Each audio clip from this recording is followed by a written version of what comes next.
Tonight on the program, we take a deeper look into increasing online safety for Thai children and what remains the biggest concern. Then we find out why the UK decided to focus more on strengthening relations with Indo-Pacific countries. And we explore the tale of two rivers, the Mekong and the Mississippi. สวัสดีค่ะ I'm Nad Bunag and welcome to This Week with Thai PBS World. It is obvious that nowadays everyone is connected to the internet around the clock. In fact, Thailand is among the countries with the most stable internet connections in the world. The high level of connectivity also comes with higher online risk for the users, especially young children. Research has shown that almost 100% of them engage in online activities, which means almost all children are facing greater online risk. Let's find out more with Tulip Naksompoblao. ด้านบวกที่หนูได้รับมานะคะจากอินเทอร์เน็ตก็คือจะมีการฮีลใจเหมือนที่เกิดขึ้นใน Twitter อย่างเงี้ยค่ะที่เขาจะมาแบบพูดปลอบใจกันค่ะแล้วก็เอนเตอร์เทนเมนต์ที่แบบมาบันเทิงกันในอินเทอร์เน็ตแล้วก็ในแฮชแท็กที่แบบร่วมออกความคิดเห็นแล้วก็ทำให้สังคมมันดูดีขึ้นค่ะ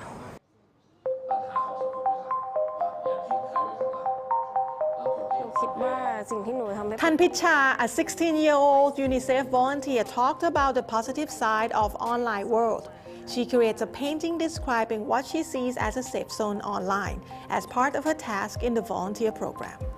Like most children, the internet is part of her life. It could be said, however, that Tanpicha is more internet literate than most children. She said it's because her parents always talk to her about online risk and possible dangers. According to UNICEF, when it comes to online literacy, Thailand is not doing so well. Recently, a study which was done on the digital competency for children below the age of 18, Thailand actually ranks almost at the bottom. So which means that digital citizenship, digital literacy aspect of the story, that needs to be improved. And then that will have an impact on making the child online experiences a little bit more safer. 67% of the children who responded to a survey, recently a U-Report survey, said that they have learned about online safety from online. Right. Only 4% said that they have learned it from school. That number in the school has to be almost 100%. That finding should be alarming for anyone. Most children learn about online safety from the internet. It shows that we are not doing enough in school or at home to educate our children, so they can protect themselves to a certain level. Protect and hopefully know who and how to report it if anything happens.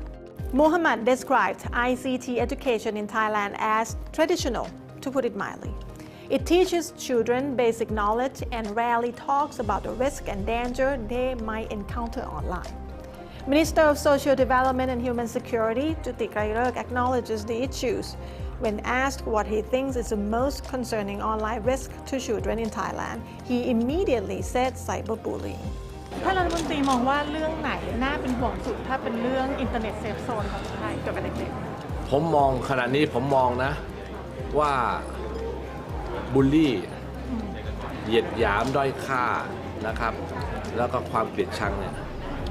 มันมากกว่าอยู่ในไซเบอร์มันทำง่ายเพราะมันแอบอยู่ข้างหลังแต่ตอนหน้านี้ไม่กล้าทำ The minister also mentioned ethical standards in the gaming industry. He said businesses need to be more socially responsible because there are more and more children playing games online, and these activities play a role in attitude and habit formation. Muhammad shares the same concern. Cyberbullying is one of the three main issues that need urgent attention. The other two are online grooming and the sexual exploitation of children. He said there are several things that have to be done to make cyberspace safer for children. Thailand needs to increase internet literacy, the mechanism for reporting and responding to the abuse, and internet regulation, how to regulate and not over-regulate. Thailand ranked very high in the world when it comes to home internet speeds. That is a good encouragement for all online activities, research, retail, and trade. But when there is more connectivity, there will be more risk. Research conducted in Thailand shows that if you own a smartphone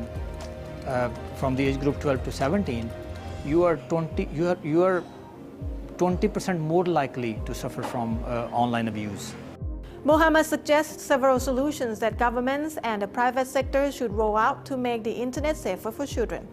including a parental control facility and an age verification mechanism. Parents should know how to make online engagement safer, and companies and platforms should have what he calls default safety filters. They should always assume that this is going to be used by a 5-year-old. เริ่มจากบทบาทของการให้เป็น provider นะคะไม่ว่าจะเป็นเทคโนโลยีที่ใช้ในการทำออนไลน์สื่อหรือผู้ผลิตสื่อที่ออกมาเนี่ยค่ะบางคนเนี่ยเป็นทั้งผู้ผลิตผู้ซัพพลายธุรกิจทั้งสายตรงแล้วก็สายที่เป็น indirect สายอ้อมเนี่ยเราสามารถที่จะรวมตัวกันหานวัตกรรมร่วมกันได้ค่ะ Online risks are inevitable. So first of all, you cannot eliminate them. A certain level of exposure of children to risk builds resiliency. Tulip Nak Sompop Plau reporting for Thai PBS World. Well, the concern here is not just about children having access to online pornography. For many experts, the greater concern is cyberbullying and online child grooming, about which children may not be aware of. Now we take you to the streets to talk to these parents about how they teach their children about online safety.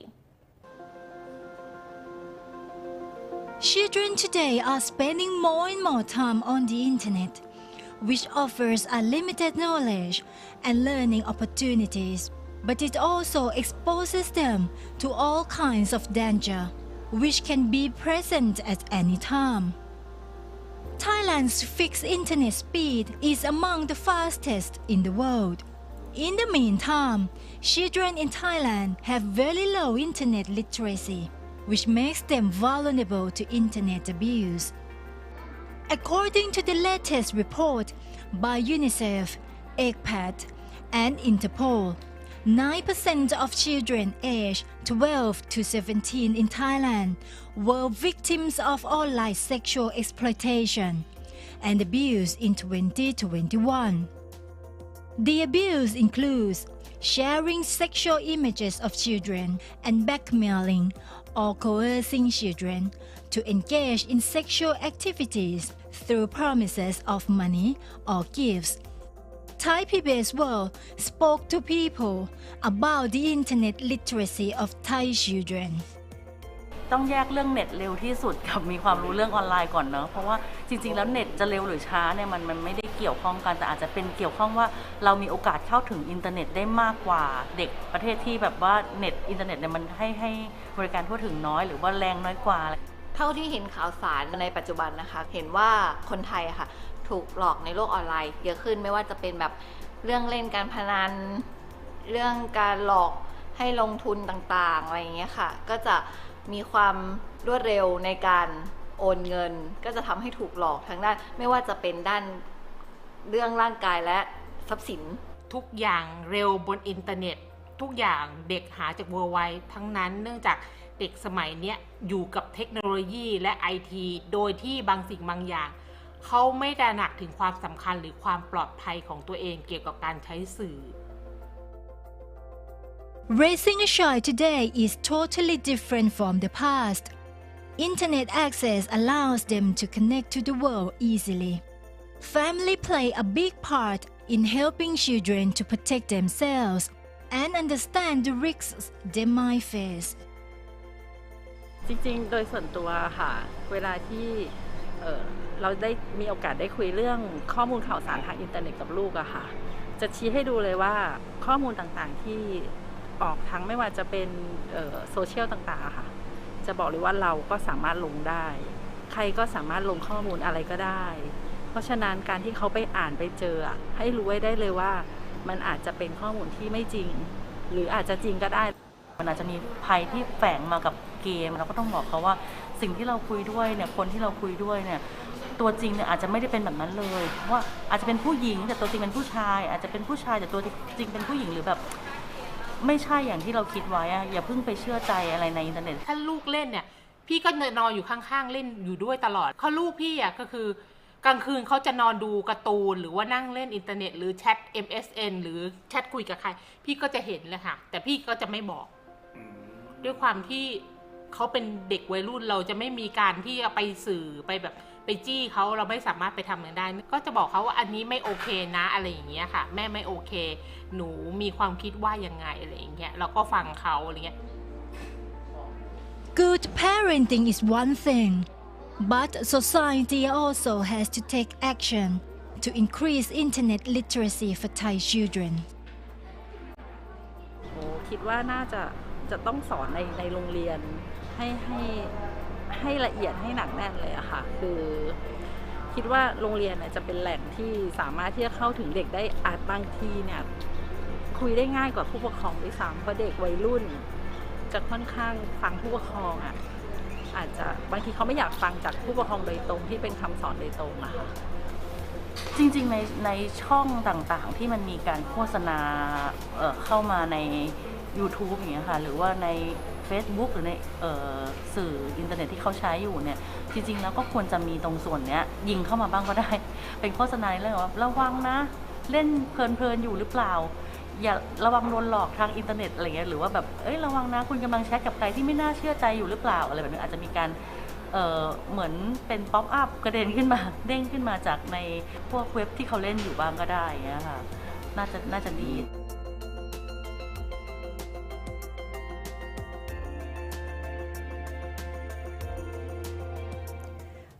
Parents teaching them about the online risk and how to protect themselves is actually very important in this digital era. And now let's have a look at the other stories in our weekly roundup.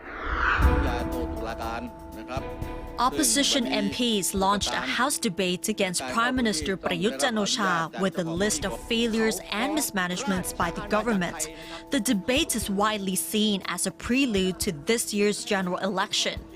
The session was held under Article 152 of the Constitution, which permits MPs to propose a general debate to raise questions with the cabinet and to offer advice. However, such sessions often turn into de facto censure debates.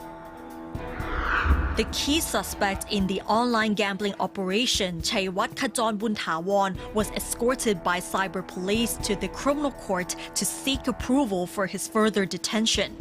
Chaywat was charged with operating an online gambling website and money laundering, but he denied all the charges and vowed to fight the case in the court. Thai public prosecutors decided to indict 8 suspects, including a celebrity couple known as DJ Man and Baitoi Asayam, in connection with the Forks 3D Ponzi scheme. The DSI's findings were submitted to the public prosecutors, and after having reviewed the findings, they agreed to indict the 8 suspects. All were later freed on bail by the prosecutors. Dongpet Promthep, one of the 12 members of the Wild Boar football team who were trapped with their coach in Tham Luang Cave in Chiang Rai in 2018, has died while studying in England. It has been reported that he collapsed in his room on Sunday and was rushed to hospital for emergency treatment, but he eventually died on Tuesday.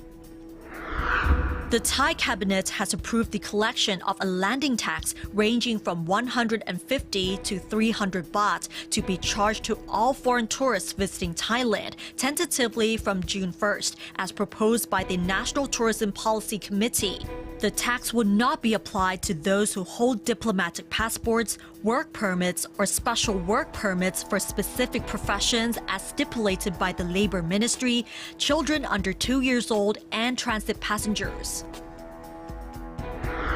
The United Kingdom is strengthening its relations with Indo-Pacific countries, with Thailand being among them. Recently, Natha Gomorwatin talked to the UK's Minister of State for the Foreign Commonwealth and Development Office during her recent visit to Thailand and asked why the UK decided to tilt towards this region.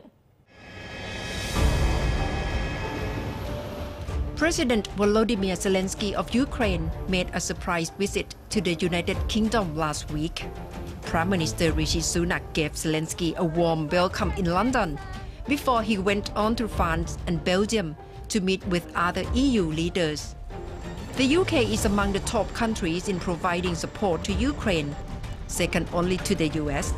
The UK was among the first countries to promise to supply military tanks to Ukraine. The Minister of State for the Foreign, Commonwealth and Development Office was in Thailand last week, and she told Thai PBS World how the UK has been committed in its support of Ukraine. The UK has been clear right from the beginning when Boris Johnson was Prime Minister and now under Prime Minister Sunak that the UK will stand firmly alongside the Ukraine for as long as they ask for and need support to get their country back and to provide whatever we can, both obviously in defence, military equipment. We are helping to train many Ukrainian soldiers now in the UK, and we're also having about 150,000 refugees, mostly mothers with their children, in staying with families across the UK to support them. So we will continue to support in every way that we can, and we will continue to try and make sure that the whole world is standing alongside Ukraine. It's nearly 1 year anniversary of Russian invasion of Ukraine. Has this war become, and support of the UK has become main mission of your foreign policy? It is an absolutely critically important part of what we are doing in supporting Ukraine, but it is only one part of the UK's foreign policy. We look globally, we work across all continents, supporting and working with friends and allies around the world. But obviously this is a critical and urgent crisis going on, this illegal invasion of a European country, one of our friends and neighbours. So it is obviously giving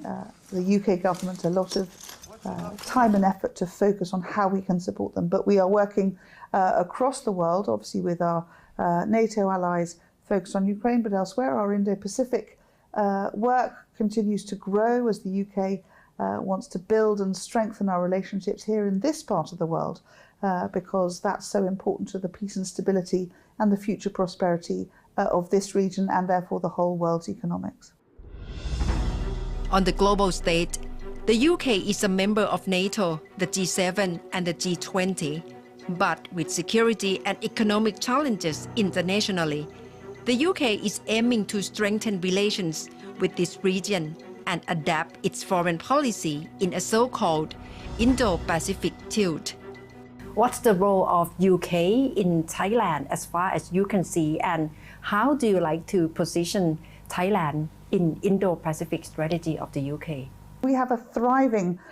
trading relationship, £5 billion of bilateral trade between the UK and Thailand. This is a really, really strong economic partnership, but we have many UK citizens who before COVID, 1 million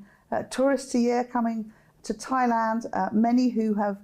chosen to come and live in Thailand in retirement. This is a country that is a really, really close friend of the UK's, and as we continue with our Indo-Pacific focus, building those relationships, growing our trade relationships, working together and with ASEAN on those challenges that the region faces is what the UK wants to continue to do and to grow. And Thailand is absolutely critical to those both aspirations and the opportunity I think we can achieve together. For more than 2 years, the Myanmar crisis has been high on ASEAN's agenda. So far, the UK has taken a hardline stance, especially at the UN. Nevertheless, the UK has also emphasized its support for ASEAN and Thailand in dealing with Myanmar. And what do you see the role of Thailand in terms of dealing with Myanmar crisis? So, of course, Thailand has this very long, nearly 2,500 kilometre border with Myanmar, their neighbour, and as so often with neighbouring countries, the support and the relationships are strong and deep. I think we are all shocked by the violence that we are seeing in Myanmar, and we all want to help to ease some of the humanitarian crisis, most urgently to make sure that food and medicines can reach those who need it. And we will support the ASEAN family as they come together and try and find a solution for their, ASEAN member state who is in this state of crisis. We want to work alongside all of the ASEAN countries to help support in any way we can for a peaceful solution. And I know that Thailand is at the heart of those discussions within ASEAN. In the region, how do you plan to deal with China? Because on the one hand, you need to cooperate with China, but on the other hand, China must be in competition with the UK as well. So China is a really important trading partner, for all of us. It's one of the major economies of the world, and that's important. But as our Prime Minister Sunak set out in a speech just before Christmas, we don't underestimate that China is a systemic challenge for us in areas of national security. There are issues that we need to tackle, and we want to work closely with friends and allies around the world to make sure that we continue to restate very clearly what we consider to be our values, the importance of free and fair trade, for countries to be able to be free of coercion and get on with their lives without being pressured. So we will continue to work very closely, I know, with China on issues particularly also like climate change, where these are not about country-to-country relationships, but how we work together to help much bigger problems be solved. Those are important relationships we continue to drive. And as China opens up again, of course, post-COVID, I hope to have the opportunity to visit later in the year to be able to talk with my counterparts about some of those global concerns and challenges that we all need to face and try and solve together. The UK, a close ally of the US, is aiming the Indo-Pacific tilt at encouraging more cooperation in trade and security, while China is a major and growing economic power in this region and at the global level. With intense competition among major players in the region, Thailand can probably take these challenges as opportunities in a balancing game in the Indo-Pacific region. Natha Gomonwadin reporting for Thai PBS World. And now on to this episode of Walk-A-Tif. Gitipat Sukhjit will take you to this event called A Tale of Two Rivers, which aims to highlight the importance of the Mekong and Mississippi rivers.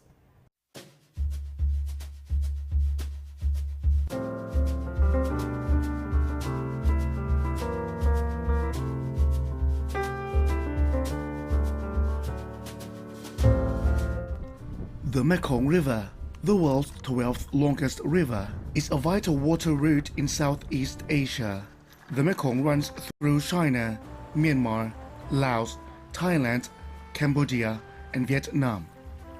Today, the river is facing many problems. Its deteriorating condition is affecting fish and agricultural production. It is also one of the most polluted rivers in the world, transporting an estimated 40,000 tons of plastic into the world's oceans each year, according to research from the University of Hull. This is also the case in the Mississippi River, a vital water route in America, which is now facing a pollution problem due to various factors, such as agricultural runoff, sewage treatment plants, and industrial facilities. To strengthen the cultural ties between Thailand and the US, A Tale of Two Rivers, the Mekong-Mississippi Cultural Co-Creation, has been organized by the US Embassy to highlight the importance of the Mekong and Mississippi rivers. The project is in partnership with the Chiang Khong community in Chiang Rai Province, the US Contemporary Dance Institute, Company E, and Prayun for Art. 9 artists from the US traveled to Chiang Khong to collaborate on and co-create this dance and art integration with Thai artists and local youth. We're bringing together two cultures tonight. We're bringing together the Thai culture in music and dance and the American culture in music and dance. And we're going to tell the story in an original way, but bringing together existing elements of our two cultures on the Mekong River, which is so critically important to Southeast Asia and to Thailand, and the Mississippi River, which is critical to the United States. I mean, these two rivers are the lifeblood of our peoples. And so we want to tell the story, and we want to weave together a shared narrative about the importance of livelihoods, of environmental protection, of so many different things. Because in the end, art is a very powerful way for us to share with one another, to create a common understanding of our world. The community of Chiang Khong was very welcoming. So the Nayampe and the other community leaders were welcoming to the American group to come in. They wanted to host the group. They wanted to talk about the issues that their community faces, whether it's the fishermen and women and their availability of fish on the river, the effect of management of waterways, the natural life along the river. They wanted us to tell that story and for Thai and American artists to work together. Chiang Khong is a small peaceful district on the bank of the Mekong River, opposite Hue Sai in Laos. The community representative said that the cooperation with the U.S. Embassy is a very good opportunity for them to publicize the community to the world in many respects, including its beauty and ecology. คือประเด็นของเชียงของที่อยากจะเผยแพร่ออกไปก็คือหนึ่งคือเรื่องของวัฒนธรรมที่เรามีอยู่แล้วก็ระบบนิเวศเชียงของคือน้ำโขงครับผมและทีนี้เนี่ยพอการนำเสนอออกไปก็มี2ส่วนก็คือส่วนของได้เห็นถึงธรรมชาติของเราแต่ถ้ามองลึกก็คือมองลึกไปถึงปัญหาด้วยปัญหาที่แม่น้ำที่เรากำลังประสบคนที่อยู่ลุ่มแม่น้ำกำลังประสบตอนนี้ด้วยครับผมมันก็เป็นเหมือนกับการที่สถานทูตอเมริกาได้ลงมาเนี่ยก็เป็นเหมือนกับเป็นกระบอกเสียงเป็นอีกช่องทางใหญ่ที่จะเผยแพร่ทั้งเรื่องราวทั้งสนับสนุนด้านต่างๆในเมืองแล้วก็ยังเป็นเสียงที่จะช่วยสะท้อนให้กับคนทั้งโลกได้รู้ด้วยว่าปัญหาที่เราประสบด้วย A Tale of Two Rivers Festival is the first major people-to-people event to mark the 190th anniversary of U.S.-Thai diplomatic ties. In the festival, audiences were thrilled with Thailand's traditional Northern Lana dance, featuring Thai musicians and dancers, including local Chiang Khong youth, performing together with U.S. jazz music and dance. Narata, or Panya, a little dancer from Chiang Mai, told Thai PBS World that besides the enjoyment from the show, this cultural event is able to build an awareness about environmental conservation. ทำให้รู้สึกว่าเราแบบรักแม่น้ำมากขึ้นทำการที่เรารู้จักรักษาแม่น้ำโดยไม่ทิ้งขยะลงในแม่น้ำทำให้รู้เรื่องราวเกี่ยวกับแม่น้ำสองสายที่มาผสมผสานเข้าด้วยกันแล้วอยากให้ทุกคนดูแลแม่น้ำยังไงบ้างไม่ทิ้งขยะลงแม่น้ำค่ะไม่ปล่อยสารเคมีลงแม่น้ำค่ะ กิติพัฒน์ เชื่องสุขจิต reporting for Thai PBS World.